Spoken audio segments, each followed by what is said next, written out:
반갑습니다. 자, 오늘하고 2주에 걸쳐서 그 민법 판례 위주로 한 바퀴 돈다라고 생각하시면 되고요. 자, 끝나는 시간은 오늘 2시까지 오전 수업하고 1시간 식사 시간 갖고 3시쯤에 다시 만나서 끝나는 시간은 뭐 빠르면 6시 조금 넘을 거고 늦으면 한 7시 이 정도 생각하시면 될 것 같아요. 네. 볼게요. 자, 이제 교재 보시면 법률행위부터 나오는데 법률행위 요건이 나오죠. 그러니까 우리가 이제 법률행위 요건하면 기본적으로 봤던 게 이제 법률행위의 성립 요건 봤었고요. 그리고 이제 성립했다고 해서 모두 다 유효한 건 아니니까 별도로 이제 우리가 뭘 봤냐면 효력 요건, 유효 요건 이렇게 봤어요. 그럼 성립하기 위해서는 기본적으로 3가지 있어야죠. 당사자 있어야 되고, 그리고 법률행위의 목적이 존재해야 되고, 3번째로 의사표시가 있으면 성립이 됩니다. 근데 이제 유효하려면 당사자에게 뭐가 있어야 돼요? 능력. 이때 능력은 권리 능력, 의사 능력, 행위 능력을 말하고, 그리고 목적이 있으면 성립하는데 유효하려면 목적이 4가지를 갖춰야죠. 확가, 적사라고 했어요. 확정성, 가능성, 적법성, 사회적 타당성이고요. 법률행위의 목적을 확정할 수 없으면 무효가 될 텐데 이때 확정이라는 건 성립 당시에 모든 게 확정되어 있을 필요는 없다. 그러니까 이행할 때까지 확정하면 되고요. 그리고 가능해야죠. 불가능을 목적으로 하면 무효가 될 수 있는데 이때 가능이냐 불능이냐라는 것은 물리적 기준으로 따질 것이 아니고 사회 통념에 따라서 판단한다라고 했어요. 그러니까 물리적으로는 가능할지라도 일반인들이 야 그건 불가능하지라고 판단한다면 그건 가능이 아니라 불능이 되고 적법해야죠. 그러니까 이제 주로 뭐 확정, 가능성 이쪽에서는 시험에 출제되는 경우는 좀 없고요. 거의 대부분 이제 나오면 적법성과 관련되어서 우리가 본 것처럼 효력 규정이냐 단속 규정이냐 요거 이제 구별할 수 있는지를 출제하고 제일 중요한 건 뭐 사회적 타당성이죠. 103조와 관련되어서 반사회적 법률행위냐 아니냐 그거 구별할 수 있는지를 출제하고요. 그리고 이제 의사 표시가 있으면 성립하는데 유효하려면 의사와 표시가 일치해야 되고요. 그리고 의사의 하자가 없어야 된다라고 했어요. 그러면 만약에 의사와 표시가 불일치하면 어떻게 다룰 것이냐?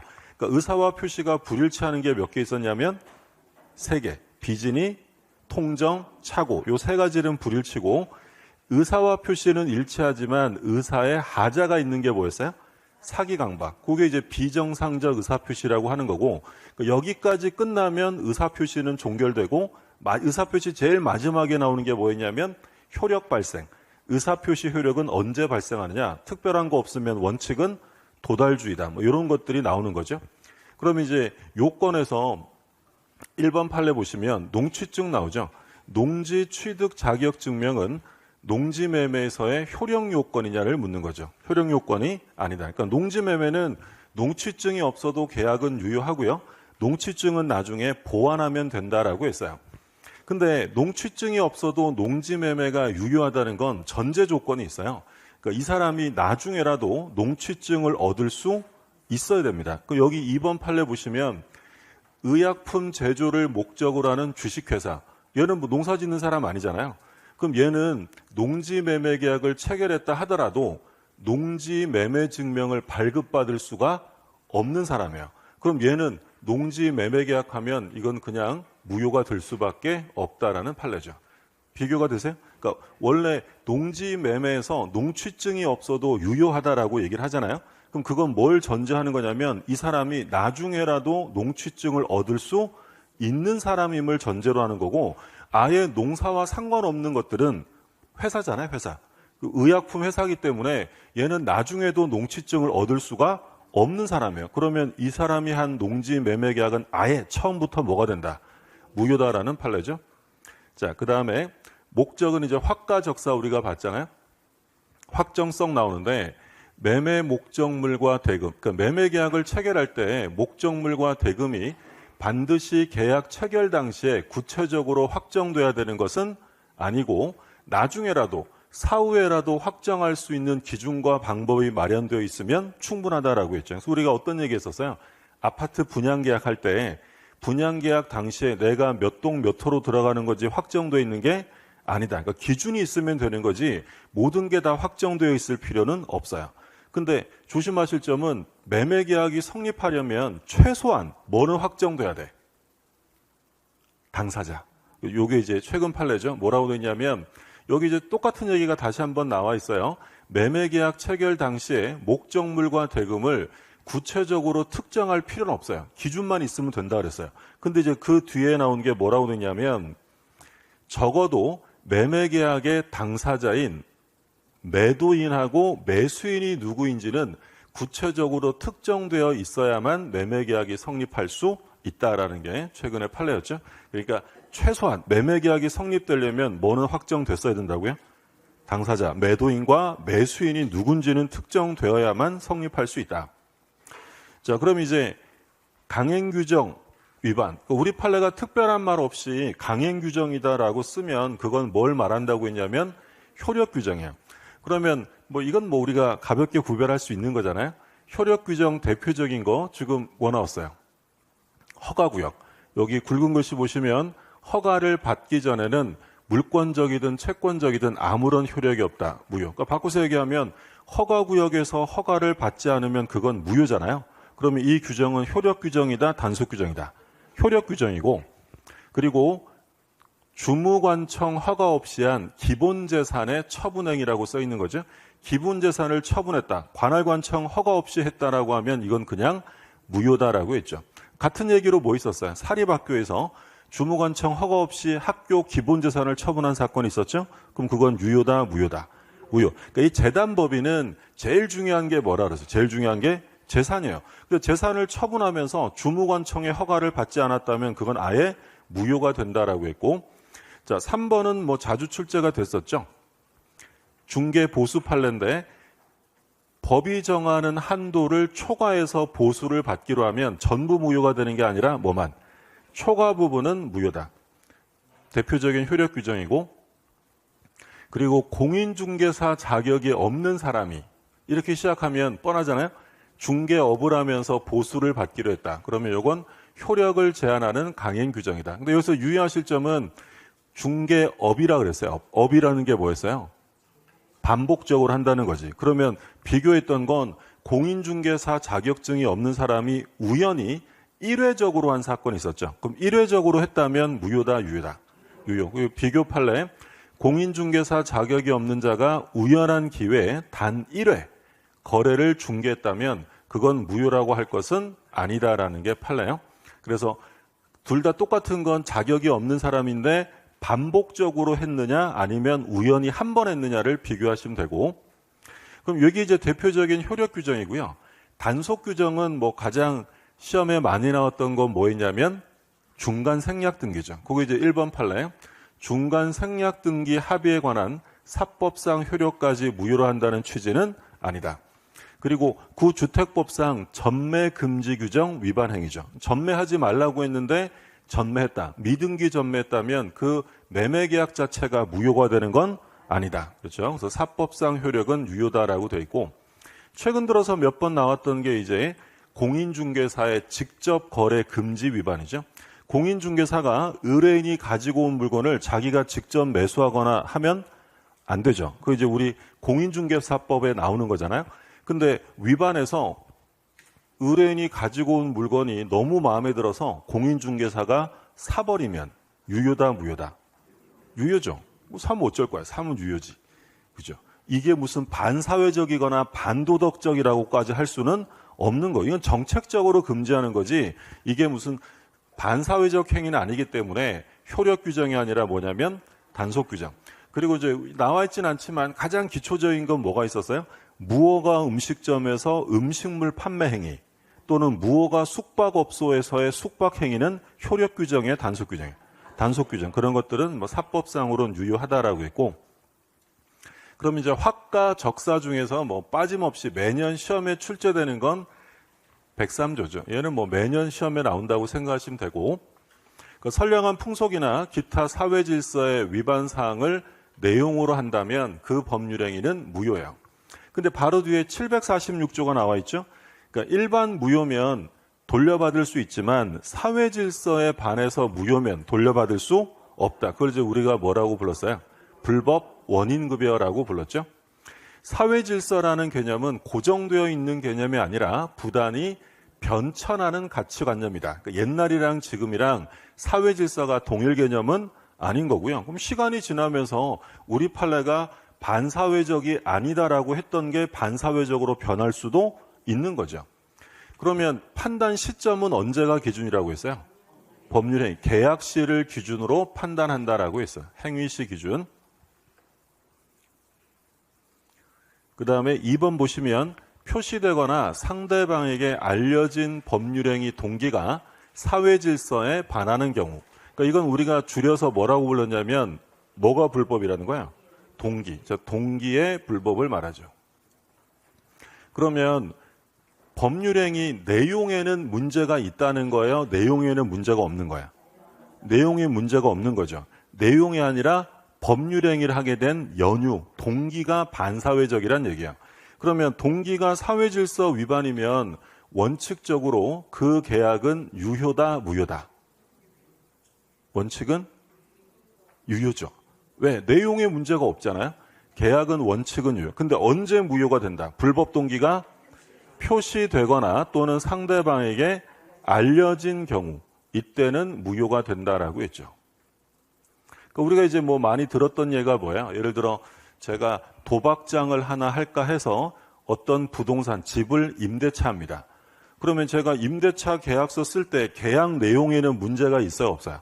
없죠. 제 마음속에서 도박장 해야지라는 동기가 문제인 거잖아요. 그러면 이 임대차 계약은 원칙적으로 유효해요.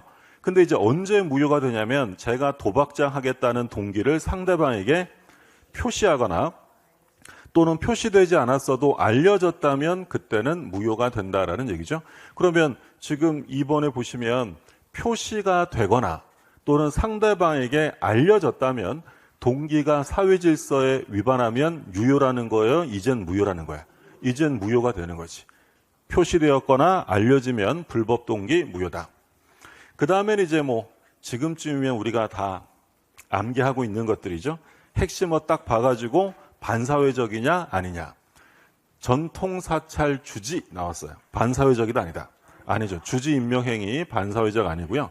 그리고 부정행위를 용서받는 대가 이렇게 시작하면 반사회적 아닙니다. 뭐 부정행위를 용서받는 대가로 처에게 부동산을 양도하되 혼인이 지속되는 동안에는 처분하지 말자는 제한 약정 유효하고 해외 파견 근로자. 자, 해외 근로자를 파견하고 회사에서 모든 비용을 다 대줍니다. 대신 귀국하면 일정 기간 근무해야 돼. 그러니까 실제 사건에서는 국내로 들어오면 3년간은 우리 회사에서 근무해야 되고 만약에 3년 안에 퇴사하면 해외에 들어갔던 모든 비용을 배상키로 하는 약정이에요. 그럼 이 약정이 개인의 자유를 심하게 제한하는 것으로 볼 수 있다 없다? 없는 거죠. 그렇죠? 만약에 귀국하면 평생 우리 회사에서 일해야 돼. 이러면 평생 나오면 다 반사회적이에요. 근데 그게 아니라 일정 기간 제한을 두었다면 반사회적으로 볼 수 없고요. 지상권. 지상권은 지상물과 분리양도할 수 있다 없다? 얼마든지 할 수 있죠. 그러니까 지상권을 지상물과 분리양도하는 건 당연히 반사회적 행위가 아니다. 그러니까 우리가 지상권 가서 공부하겠지만 지상권은 토지에 대한 권리지 지상물하고 운명을 함께하는 것이 아니죠. 예를 들어 지상권 존속기간 동안에 지상물이 멸실되면 지상권은 소멸되어 그대로 있어요. 그대로 있죠. 지상권과 지상물은 부종성이 없기 때문에 분리양도가 된다. 그래서 우리가 지상권, 그 다음 뭐 나와? 지상권 다음에 지역권, 그 다음에 전세권, 그리고 용익권 끝났으니까 담보물권, 유치권, 그 다음에 저당권. 이게 끝이잖아요. 더 없어요. 우리 지상권, 지역권, 전세권, 유치권, 저당권 5개 중에서 이 본권을 분리양도할 수 있는 건 뭐밖에 없다?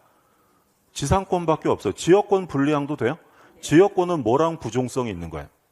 요역지랑 운명을 함께 해야 되니까 분리가 안 되고요. 전세권은 용익적이면서 담보적 기능을 하잖아요. 그럼 전세권은 전세금 채권과 운명을 함께 해야 돼. 따라서 전세금 채권과 분리해서 전세권만 분리양도할 수는 없는 거고요. 유치권, 저당권, 담보물권이니까 피담보 채권과 분리해서 유치권이나 저당권만 분리 양도할 수는 없어요. 근데 이 지상권은 지상무라고 운명을 함께하지 않기 때문에 지상권이나 지상무를 따로 양도할 수 있다라는 거고요. 얘는 뭐 너무너무 중요한 거죠. 강제 집행 면할 목적 이렇게 시작하면 반사회적이다 아니다. 아니다. 그렇죠? 어제 그 주택관리사 시험이 있었어요? 주택관리사 시험 요거 또 나왔어요. 그렇죠? 강제 집행을 면할 목적이 반사회적이냐? 반사회적 아니다라고 했고, 자, 비자금 판례 나왔죠? 비자금을 은닉하기 위해 임치했다면 반사회적 아니고, 자, 시옷에 보시면 매매계약 체결 뭐예요? 후에 범죄 행위로 취득된 걸 알았대. 그럼 우리가 계속 얘기했던 게 판단 기준 시점은 계약 체결시니까 후라는 말 써 있으면 반사회적이 아니다. 나중에 알게 된 건 상관없고요. 자, 양도세 회피. 이때 이건 뭐 양도세든 부가가치세든 상속세든 다 똑같이 세금이에요, 세금. 조세 회피를 목적으로 했다면 반사회적이 아니다라고 했고요. 뭐 공과금을 누가 내느냐는 자기들끼리 결정하면 되고, 자, 여기 치읓은 조심하실 게 성공보수약정인데 무슨 사건이다? 민사사건. 그럼 비교되는 건 뭐였어요? 뒤에 나오겠지만 형사사건은 반사회적 행위로 무효고, 투기 목적이란 말 써 있으면 반사회적 아니고요. 그리고 무허가 건물 이런 말 써 있으면 반사회적 아닙니다. 그리고 법률행위 성립 과정에 뭐가 들어갔어요? 강박. 이 뒤에 한 번 더 나올 텐데 성립 과정에 강박이란 말 써 있으면 반사회적으로 볼 수 없다라고 했죠. 이건 110조 사기 강박으로 효력을 논의해야지 이 자체를 반사회적으로 보지는 않는다. 그러면 이제 103조에 해당되는 것들 이제 몇 개 쭉 나오죠. 얘네들은 뭐 대부분 느낌이 오는 것들인데, 공무원이 청탁을 하고 뭘 받기로 했다. 볼 것도 없죠. 뇌물이고 반사회적입니다. 자, 니은 수사기관에서 허위 진술을 해주고 뭘 받기로 했다. 이런 말 써 있으면 반사회적이고, 보험금의 편취, 보험금의 부정취득. 얘도 시험에 굉장히 잘 나오죠. 보험금의 부정취득이란 말 나오면 볼 것도 없이 그냥 반사회적이고요. 변호사 아닌 사람이라고 시작하면 이것도 역시 반사회적. 변호사가 아닌 애가 소송에서 뭐 받기로 했다면 사회질서 위반이고, 사회통념상 허용되는 한도를 현저하게 고율로 정한, 그러니까 사회통념상 허용되는 한도를 초과한 현저한 고율의 이자 약정은 사회질서 위반이고요. 그 다음에 비읍에 보면 적극 기망, 적극 가담 이런 말 써 있으면 전부 다 반사회적 무효입니다. 자, 시옷도 되게 잘 나왔던 거 아까 비교 판례로 본 거죠. 형사 사건에서 변호사의 성공보수 약정, 뭐 이응의 각종 첩계약 자유권 제한 이런 것들, 그 다음에 지읒에 보면 과도한 위약벌, 그러니까 위약벌 약정 할 수 있어요. 할 수 있는데 그 약정이 어떻다고요? 과도하면 반사회적 무효다. 그 다음에 치읓에 보시면, 자, 요거 중요한 판례였죠. 증언 판례. 증언의 대가로 통상 용인되는 수준을 초과하면, 그러니까 엽이나 일당을 받으면 그건 상관없지만 이거를 초과했다면 사회질서 위반으로 무효가 된다라는 게 판례였죠. 그러면 통상적으로 용인되는 수준까지는 받아도 된다 안 된다? 그건 된다. 그래서 예전에 다른 시험에서 예전에 사법시험 있을 때 뭐라고 출제됐었냐면, 증언의 대가로 금전을 받기로 약정하였다면 금전 과다에 불문하고 무효가 된다. 이렇게 한번 출제했어요. OX. 틀려요. 무조건 무효가 아니라 용인되는 수준까지는 받아도 돼. 근데 비교되는 판례는 뭐가 있냐면, 아까 수사기관에서 허위 진술한 사건이 있었죠. 그럼 수사기관에서 허위 진술하고 여비와 일당만 받기로 했대. 유효다 무효다? 이건 그냥 무효예요. 수사기관에서 허위 진술하는 건 받기로 한 금품의 적정성을 따질 필요가 없이 그냥 무효가 되는 거고, 이렇게 진실한 증언을 한 경우에는 일반 일당 정도는 받아도 괜찮다라는 거죠. 비교하시고, 그 다음에 4번. 성립 과정에서 강박, 이 말 들어가면 이건 반사회적으로 볼 수 없다. 그래서 강박에 의한 의사표시의 하자나 흠결을 이유로 효력을 논할 수 있다. 그러니까 이건 뭘 가지고 얘기하라는 거야? 110조. 사기 강박으로 취소를 논할 수 있는 것이지 이 자체가 반사회적으로 볼 수 없다. 자, 증언 판례 다시 한번 나와 있으니까 읽어두시고, 그 다음에 이제 6번. 도박 채무를 변제하기 위해 채무자로부터 부동산의 처분을 위임받은 채권자가 부동산을 제3자에게 매도한 경우, 그 상황 이해되셨어요? 그러면 도박 채무 부담 행위와 변제 약정 및 변제 약정의 이행 대금으로 도박 채무의 변제 충당하는 건 무효인데, 여기서 이제 조심하실 점은 이 뒷부분이에요. 부동산 처분에 관한 대리권을 수여한 행위, 줄여서 말하면 수권 행위는 무효가 아니라 유효하다라는 거죠. 따라서 도박 채권자로부터 매수한 제3자는 유효하게 소유권을 취득한다. 이게 무슨 얘기냐면, 그러니까 이런 사건이었어요. 일단 여기서 이 사건의 핵심에서 중요한 건 뭐냐면, 도박 채무 변제를 위해 부동산 처분의 대리권 수행위, 수권행위는 무효가 아니라 유효. 그러니까 갑이라는 애가 있는데 을한테 도박 채무가 있는 거예요. 근데 이제 돈을 갚아야 되는데 갑이 어떻게 했냐면, 야, 이 부동산으로 갚을 건데 이거 차마 내 손으로 팔긴 좀 그래. 그러니까 네가 알아서 팔아서 가져가라고 부동산 처분에 뭘 했다는 거야?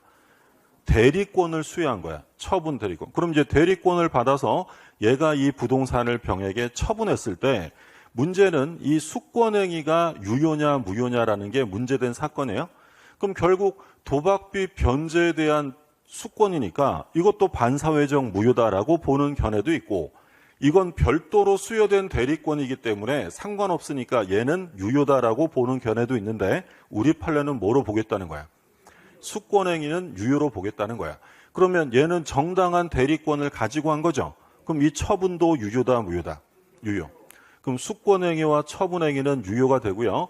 그러면 을은 병은 소유권을 취득할 수 있다 없다? 있는 거죠. 정당한 대리권이었으니까. 그럼 이제 이 병이 얘한테 매매 대금을 줬을 거 아니에요. 그러면 을은 대금을 받아서 어떻게 했다는 거야? 자기가 가졌다는 거지. 그게 도박비 변제 충당을 했다라는 거야. 그러면 이 변제 충당 행위는 유효일까요? 무효일까요? 이 변제 충당은 무효라는 거야. 그럼 무효면 갑이 야 그거 무효니까 그 돈 가져와 라고 반환 청구할 수 있다 없다? 반환 청구는 안 돼요. 왜? 반사회적이니까. 불법 원인급여. 그럼 결국 누가 그 돈 갖는 거야? 을이 갖는 건데 뭔 이렇게 말이 많아, 그죠? 예. 근데 이게 유효라서 갖는 게 아니고요. 무효지만 뭐 때문에? 불법 원인급. 우리가 이제 본 것처럼 갑이 을에게 첩계약을 하고 부동산의 소유권을 넘겨줍니다. 이 첩계약의 대가로 부동산을 넘겨주는 이 행위 유효예요, 무효예요? 당연히 무효지. 이게 무효지만 반사회적 무효니까 불법 원인급여에 따라서 누가 소유권을 취득하는 거야? 을이 반사적으로 취득하는 거지 이게 유효라서 취득하는 게 아닌 거야. 똑같은 거죠. 도박비 변제는 무효입니다. 무효지만 반사회적이기 때문에 돌려받을 수 없다. 그래서 여기서 기억하실 점은 수권행위는 무효가 아니라 뭐다? 유효하다. 이 점은 기억해 두시고, 아직 우리 시험에 나온 적은 없는데 다른 시험에 몇 번 나왔던 판례예요. 그래서 따라서 도박 채권자로부터 부동산을 매수한 제3자, 그 병은 유효하게 소유권을 취득할 수 있게 된다라는 거죠. 자, 그러면 반사회적 무효가 되면 돌려받을 수 없죠. 채권적으로 부당이득 반환 청구도 안 되고 당연히 소유권에 기한 반환 청구도 할 수 없다. 그래서 반사회적 행위는 불법 원인급여가 적용된다라고 했죠. 그러니까 이런 거였어요. 이게 이제 746조인데 사회질서 위반으로 무효면 일반 반환 청구가 적용될 수 없고 불법 원인급여가 적용된다. 그러니까 여기서 말하는 불법 원인급여에서 말하는 불법이라는 건 뭐야? 반사회, 103조를 얘기하는 거야. 그래서 우리 판례는 103조와 746조는 동전의 양면, 표리관계다라는 표현을 쓰는 거죠. 그러니까 일반 무효, 일반 강행규정 무효인 경우에는 불법 원인급여가 적용된다, 안 된다? 안 되는 거야. 사회질서에 위반되는 규정일 때만 적용되는 거고, 요게 이제 양면의 관계다라고 했고, 그래서 우리가 이제 본 게 갑이 을이랑 계약을 했어요.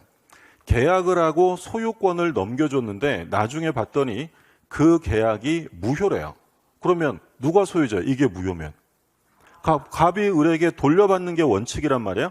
근데 이 계약이 일반 계약이 아니라 첩계약이었대. 그럼 첩계약이면 이건 사회질서 위반이야. 반사회적 무효죠. 그럼 갑은 을에게 돌려받을 수 있다, 없다? 없다. 그게 바로 뭐예요? 불법 원인급여예요. 그럼 누가 소유자가 되는 거죠? 을이. 자, 그러면 첩계약을 통해 취득한 부동산을 을이 병에게 팔았어요. 얘는 이 사실을 다 알면서도 샀대. 악이었어요. 소유권 취득할 수 있다, 없다? 있죠. 얘는 무권리자에게 산 거예요? 소유자에게 산 거예요? 소유자에게 사면 무조건 선악불문하고 권리를 취득합니다. 근데 조문을 보면 불법 원인으로 인하여 재산을 급여하거나 노무를 제공한 때는 이익의 반환을 청구하지 못한다. 여기까지가 본문이고, 단서조항에 보면 그러나 그 불법 원인, 반사회적 원인이 누구한테만 있대요?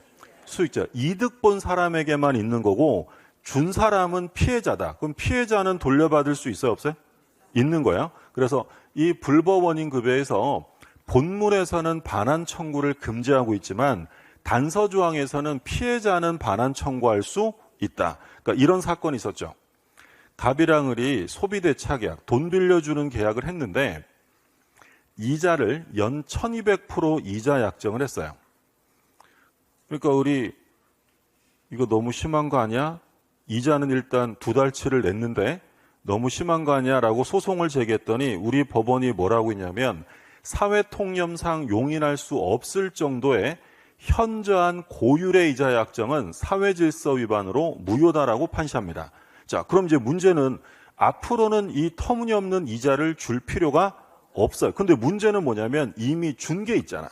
그럼 이미 준 거 반사회적 행위에 해당되는 부분에 반환 청구가 되겠느냐라는 문제예요. 반환 청구할 수 있다, 없다? 있다라는 거예요. 반환 청구 가능하다. 이때는 746조의 단서가 적용된다. 그러니까 갑과 을 중에 누가 나쁜 애예요? 얘가 나쁜 애. 반사회성이 얘한테만 있고 얘는 반사회성이 없다는 거야.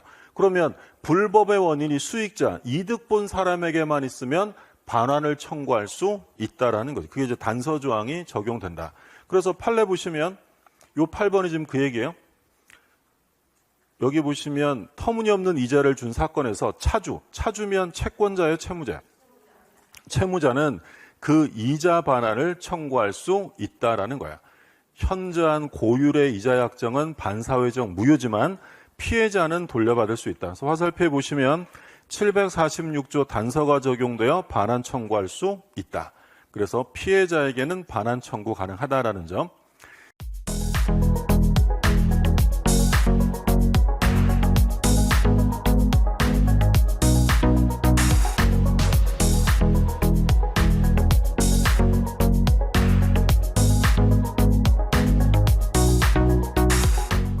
자, 그럼 이제 103조에서 가장 많이 시험에 출제되는 형태가 지금 보신 것처럼 판례를 알고 있나요? 라는 거 섞어 놓는 거랑 두 번째 이제 조금 어렵게 나오면 이중매매예요. 그러니까 이중매매는 잘 아시는 것처럼 원칙은 유효다, 무효다.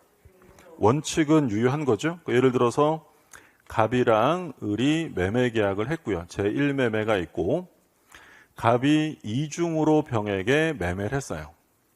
그럼 일단 이중매매를 논의한다는 건 갑이 계약금만 받은 상태에서는 문제되지 않아요. 계약금은 뭘로 추정한다? 해약금이니까 얘가 이거 2배 주면 끝나는 거니까 계약금만 받았을 때는 이중매매가 나올 수 없고 최소한 중도금, 잔금 다 받았을 때 그때 발생하는 거죠. 그러면 소유자가 되는 사람은 먼저 계약한 을이다, 등기한 병이다. 등기한 병, 얘는 선악을 불문하고 소유권을 취득합니다. 자, 그러면 갑의 을에 대한 소유권 이전 의무는 단순한 이행 지체예요, 이행 불능이에요? 불능. 얘한테 등기되는 순간 불능이죠. 그러면 을은 계약을 유지할 의미가 없잖아요. 그럼 계약 어떻게 해야 돼? 해제해야지. 그럼 이때 얘가 해제하고 손해배상을 청구할 텐데 이때 해제할 때 최고를 한다, 할 필요 없다? 할 필요 없죠. 최고할 필요도 없고 이행기를 기다릴 필요도 없고 반대급부의 이행 제공을 할 필요도 없다. 불능이 나오면 그 즉시 계약을 해제할 수 있다라는 거죠. 그래서 여기 보시는 것처럼 제1매수인은 불능을 이유로 즉시 해제하고 손해배상 청구합니다. 그러니까 이건 뭐 이중매매는 원칙이 유효다라는 거고, 그럼 이제 어떤 말이 나오면 반사회적 무효가 되는 거야? 적극 가담, 적극 요청, 권유 이런 말 써 있으면 반사회적 무효. 그게 이제 2번이죠. 자, 반사회적인 경우 제1매매가 있었고 제2매매가 있었는데 이 제2매수인 병이 단지 알았던 정도가 아니라 갑의 배신행위에 적극 가담을 했다. 요청했다, 권유했다, 유혹했다. 다 같은 표현입니다. 그러면 적극 가담 써 있으면 반사회적 무효. 근데 우리 시험은 단 한 번도 적극 가담을 다른 말로 쓴 적은 없어요. 근데 다른 시험은 가끔 요청했다, 권유했다 이런 말을 쓰기도 하는데 우리 시험은 뭐라고 나온다? 적극 가담이에요. 그럼 사회질서 위반으로 무효가 됐어요. 그러면 이제 을은 소유권을 받아올 수 있게 됐죠. 이게 무효니까. 그러면 을은 어떻게 받아와야 되느냐라는 게 문제입니다. 가장 기본적인 거죠. 직접 말소예요? 대위 말소예요? 직접 말소는 안 되고 대위 말소. 왜? 얘가 가지는 등기 청구권의 성질은 뭐다? 채권적이니까 상대방은 갑이지 병이 아니니까 직접은 안 돼요. 상대방을 대위해서 말소시켜야 되고요. 두 번째, 야, 너희들의 이중매매는 나의 채권을 침해하는 것이야 라고 하면서 채권자 취소권 행사할 수 있다 없다? 없어요. 항상 얘기한 것처럼 우리 시험 범위에서 채권자 취소권이 2번 나온다 그랬어요. 이중매매에서는 뭐라고 꼬드겨도 안 되고 어디서 한번 떠나요? 통정호의. 통정호의 표시에서는 무효라 하더라도 채권자 취소권의 대상이 된다라고 나오죠. 자, 그러면 얘네들이 적극 가담해서 반사회적 무효인 거예요. 그럼 이 두 사람이 이게 무효인 걸 알고 추인하면 새로운 법률행위로 인정된다 안 된다? 안 됩니다. 그러니까 우리가 무효행위 추인, 뒤에 가서 또 나오겠지만 절대로 추인 대상이 될 수 없는 무효가 있었죠. 뭐 있었어요? 반사회적, 불공정, 강행법규. 103조, 104조 강행법규 위반은 추인한다고 해서 유효가 될 수 없는 거죠. 그러면 얘가 적극 가담했다는 것은 이 을이라는 제1매수인이 있다는 걸 아는 거예요? 모르는 거야? 얘가 얘한테 야 그러지 말고 나한테 팔아줘. 내가 다 책임질게 라고 했다는 건 을의 권리가 있다는 걸 알았다는 거죠. 그러면 병은 을의 채권이 있다는 걸 알면서도 침해할 의도가 있었기 때문에 소위 제3자 채권 침해로 을은 병에게 불법행위 손해배상을 청구할 수 있다라고 했어요. 그러면 이 병이라는 애가 적극 가담했는데 문제는 A의 대리인으로 행위를 한 거래. 그러니까 본인은 누구라는 거야? A가 본인이고 이 사람의 대리인으로 얘가 적극 가담을 했는데 본인은 시킨 적도 없고요. 자기 대리인이 적극 가담했는지를 몰랐어요.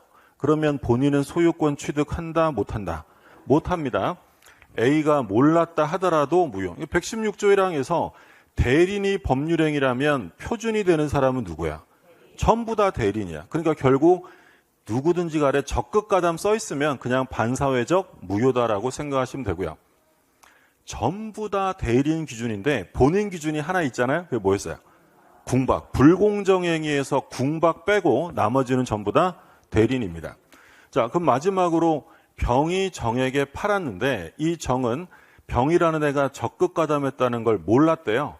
자, 그럼 얘는 소유권 취득할 수 있다 없다? 없어요. 이중매매에서 얘가 시험에 정답 지문으로 제일 많이 나왔어요.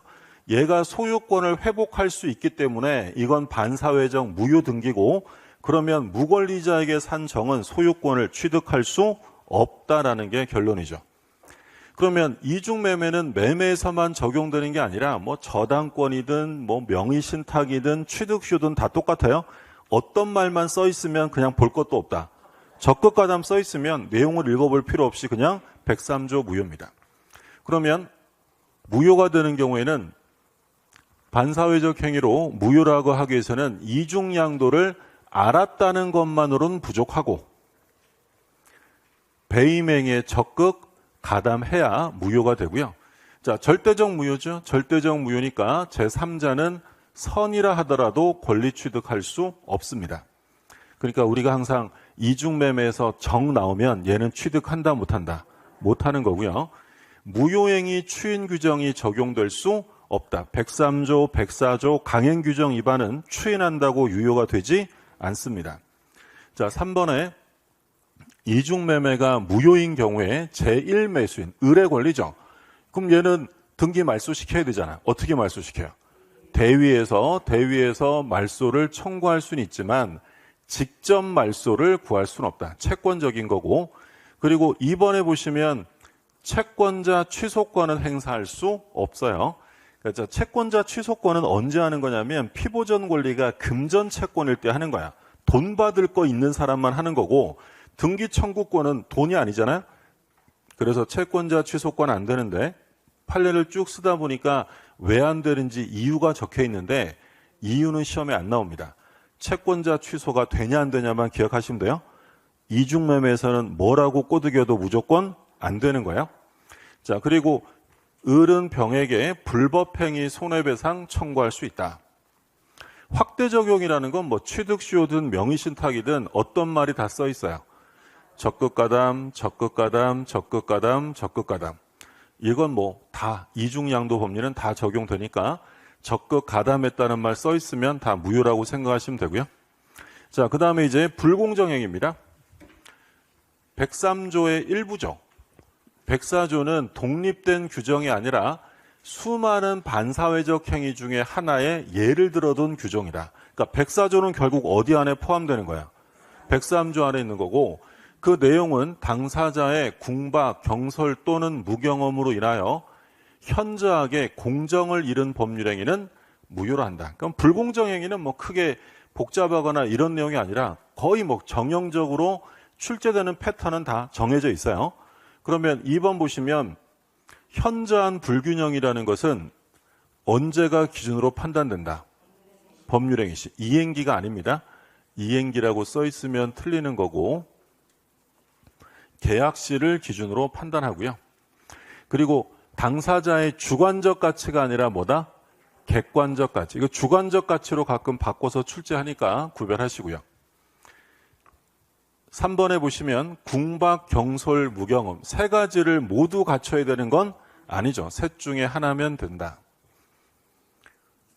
그리고 궁박의 개념. 우리가 보통 이제 사전적 의미로서의 궁박이라는 건 경제적인 급박함을 의미하지만 꼭 경제적 원인에 국한하는 것이 아니고 경제적 원인일 수도 있고 정신적, 심리적 원인일 수도 있다. 그러면 자신의 명예가 손상될까 두려웠다. 명예 손상이라는 것도 궁박이 아니에요.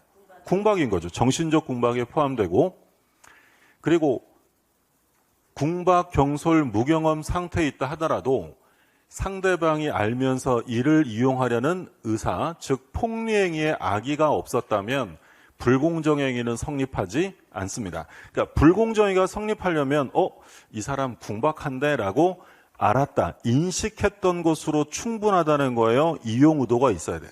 이용해 먹을 의도가 꼭 있어야 한다는 점이죠. 자, 그리고 무경험도 뭐 여러 차례 출제됐던 것처럼 무경험이라는 것은 특정 영역에서의 경험 부족을 말하는 것이 아니라 거래 일반에 대한 경험 부족을 뜻한다. 특정 거래 영역이 아니라는 점 조심하시면 되고요. 그 다음에 7번. 뭐 아주 자주 출제되는 거죠. 경솔 무경험은 누가 기준이다? 대리인. 근데 이제 궁박은 누가 기준이냐면 본인. 그래서 다른 것들은 뭐 차고, 사기강박, 뭐 비진이 전부 다 누가 기준이냐면 다 대리인이고요. 궁박만 본인 기준이다. 얘만 따로 기억해 두시고. 그러면 불공정 행위로 무효가 됐어요. 그러면 이 경우에 추인해서 유효가 될 수 있다 없다? 없죠. 매우 중요한 거 했죠. 불공정 행위로 무효면 아까 보신 것처럼 103, 104 강행법 위반은 추인은 안 되고 근데 뭐는 된다 그랬죠? 전환은 인정이 되고. 자, 9번에 보시면 불공정 행위를 주장하는 자는 스스로 궁박, 경솔, 무경험으로 인했음을 증명해야 한다. 그러니까 줄여서 말하면 유효주장자가 입증하는 거예요? 무효주장자가 입증하는 거야?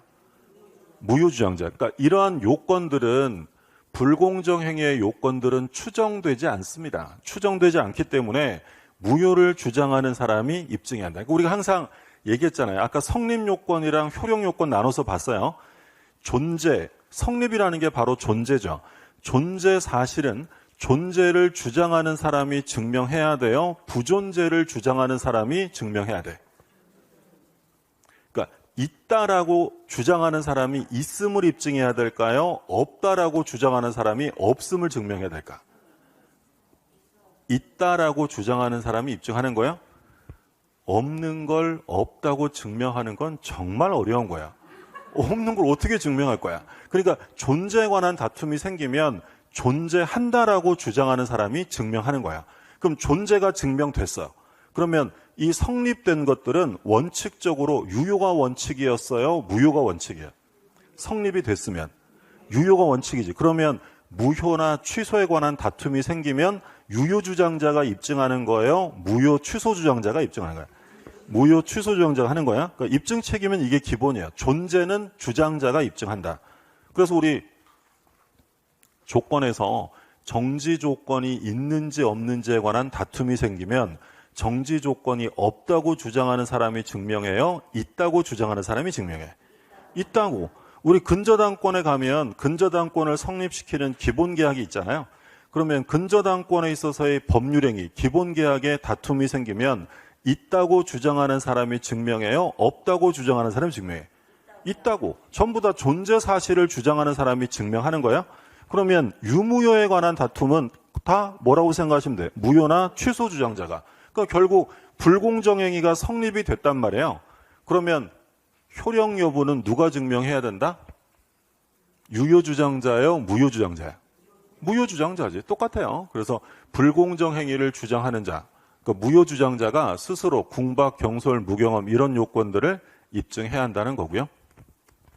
불공정행위 적용되지 않는 거 매우 중요하죠. 증여. 증여는 일방적으로 주기만 하는 거니까 불공정이란 말을 쓸 수 없고요. 그리고 또 뭐 있어요? 경매는 법률 행위다 아니다? 아니죠. 경매는 법률 규정이잖아요. 그러니까 얘는 불공정한 법률행위라는 말을 쓸 수가 없죠. 자, 제일 중요한 거. 무효행위 추인은 안 돼도 뭐는 된다. 무효행위 전환. 이게 이제 우리 무슨 사건이라고 봤던 거예요? 알박기 사건이었는데, 근데 요 소송에서, 이 사건에서 같이 문제가 된 게 뭐였냐면, 불공정행위에서 알박기를 하면서 소송을 제기하지 않도록 부재소 합의까지 했죠. 부재소 합의는 유효다, 무효다? 무효. 그래서 바로 13번에 보면 불공정행위로 무효인 경우에 이 계약에 관한 부재소 합의 또한 당연히 무효입니다. 자, 단독행위, 합동행위 이런 건 다 적용됩니다. 적용 안 되는 걸 기억하시라 그랬어요? 뭐가 적용 안 된다 그랬어요? 아까 증여랑 경매, 증여랑 경매. 나머지는 다 적용되고요. 단독행위, 합동행위 모두 다 적용된다. 자, 법률행위 해석입니다. 우리 법률행위 해석이면 대표적으로 자연적 해석이랑 규범적 해석이 있었죠. 그러면 자연적 해석은 의사와 표시 중에서 뭐를 중시 여기는 거야? 의사. 규범적 해석은 표시죠. 그러면 특별한 얘기가 없으면 법률행위 해석의 원칙은 자연적 해석이 원칙이에요? 규범적 해석이 원칙이에요? 자, 이거 한번 읽어볼까요? 법률행위. 틀렸다는 게 직감이 되죠? 법률행위 해석은 당사자가 표시행위에 부여한 객관적 의미를 명백하게 확정하는 것이다. 내심상의 진위를 탐구하는 것이 아니라 표시에서 나타나고 있는 객관적 의미를 탐구하는 거야. 무슨 해석이야? 규범적 해석을 원칙으로 합니다. 그 사람의 속마음을 알아요, 몰라요? 몰라요. 그러니까 서로 갑거리 소송 들어가서 싸우는 거잖아요. 그러면 당연히 서로 의사가 일치한 거예요? 일치 안 한 거야? 일치, 서로 다른 얘기 하는 거지. 그러면 우리 법원은 당연히 그 사람의 마음이 중요한 게 아니라 뭐가 중요한 거야? 그 표시가 부여한 객관적 의미를 탐구하는 거지. 그래서 그 얘기 나오죠? 당사자가 표시행위에 부여한 객관적 의미를 합리적으로 해석하는 것이다. 그러니까 기본적으로는 규범적 해석이 기본이에요. 그러니까 2번 한번 보세요. 2번에 뭐라고 되냐면 의사표시 해석에 있어서 당사자의 진정한 의사를 알 수가 없어요. 그럼 의사를 알 수 없으면 중요한 건 뭐라고? 표시라고. 그래서 의사 표시의 요소가 되는 것은 표시 행위로부터 추단되는 효과의사, 즉 내심상의 의사가 아니라 뭐라는 거야? 표시상의 효과의사가 본체가 되는 것이지 내심적 효과의사가 아니다라고 판시하는 거야. 그러니까 그럼 이 판례를 다시 해석해 보면, 만약에 의사 표시 해석할 때 당사자의 진정한 의사를 알 수 있다면, 진의를 알 수 있다면 중요한 건 의사겠어요? 표시겠어요? 의사겠지. 그러니까 여기서는 의사를 모르니까, 서로 생각이 다르니까 표시 가지고 해석을 하는데 서로 의사를 알고 있대요. 그럼 알 수 있다면 이때 중요한 건 표시상의 의사겠어요? 내심상의 의사요?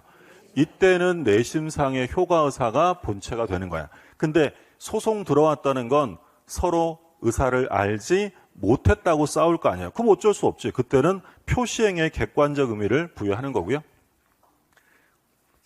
해석은 누가 합니까?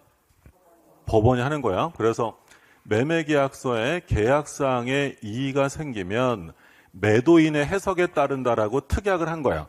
그러면 매도인이 해석해요? 그래도 법원이 하는 거야. 그래도 법원이 하는 거지. 이 조항은 법원의 해석권을 구속하는 조항이라 볼 수 없다. 자, 그러면 자연적 해석에서 가장 중요한 게 뭐였어요? O표시 무예. X토지 매매계약을 했는데 Y토지. 우리 보니까 어제 있었던 그 주택관리사 시험에 이 판례가 이따만큼 써 있고요. 다음의 해석은 어떤 해석인가? 1번 자연적 해석, 2번 규범. 이거 나왔더라고요. 무슨 해석이요? 자연적 해석. O표시 무예는 무슨 해석의 원칙이다? 자연적 해석이에요.